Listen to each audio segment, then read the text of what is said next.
Like, you keep giving all these subsidies and tax breaks and everything. We're already behind. The government's like bankrupt already. So what happens? You print more money. And what happens when you print more money? Inflation, right? So if we're stuck in this inflation loop and we think that rates are going to come down and the good days are here again, like, things are going to get worse is, I think, the reality.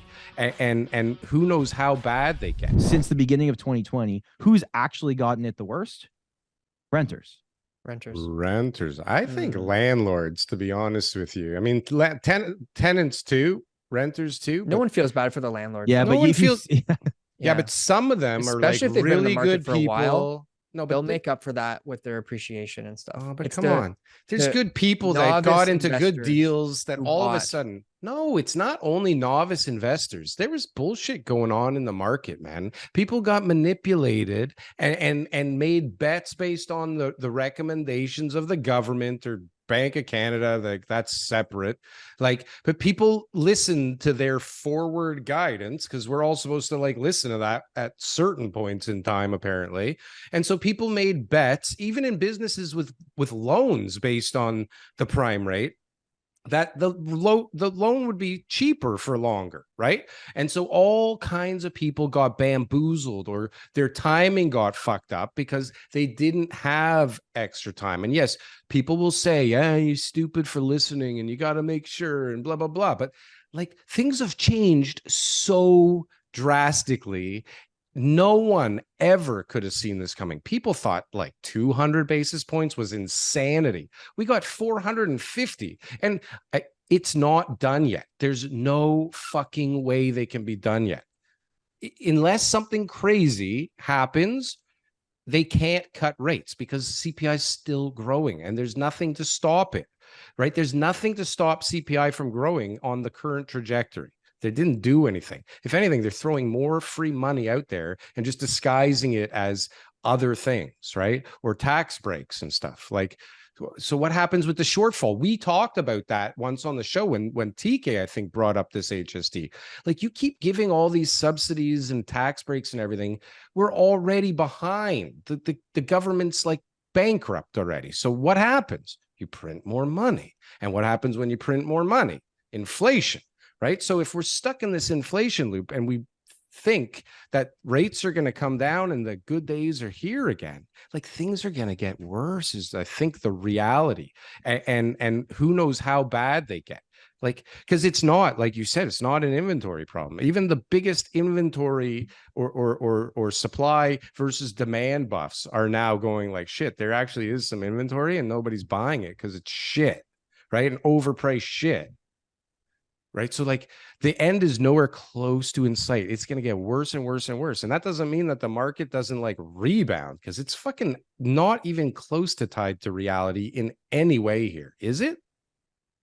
Well, if it was, it wouldn't perform the way that it has. Like, if it was just tied to income, which is the argument that you see most of the times in the YouTube comments, I agree with that. It shouldn't be doing what it's doing. Right. Right. But a lot of people have chunks of money.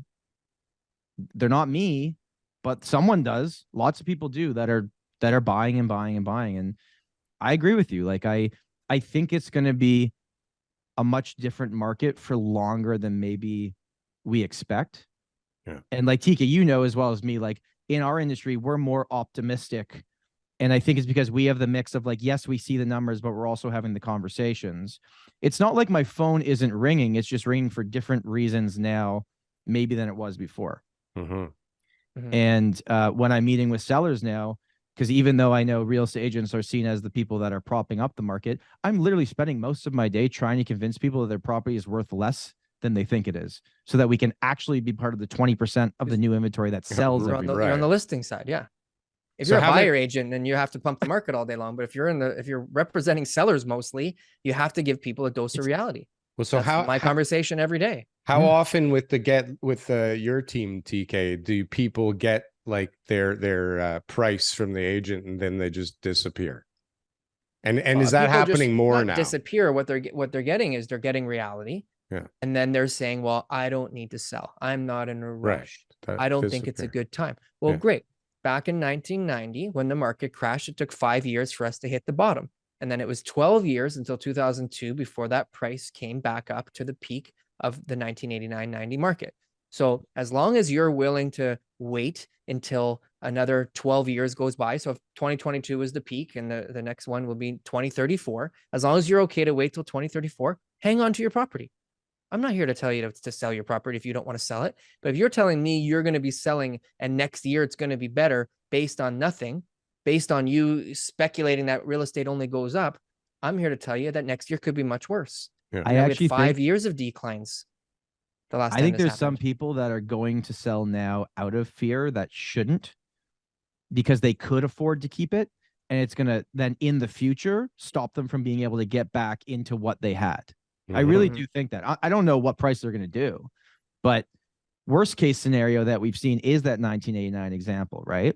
We drop off for 5 years, then we have 5 to 7 years of slow growth to get up to that point again. Hey guys, thanks for watching our clips channel. Why don't you go and check out some more clips? We got lots of other good content somewhere over here. Don't forget to like, comment, and subscribe. Boom. That was good. That was good.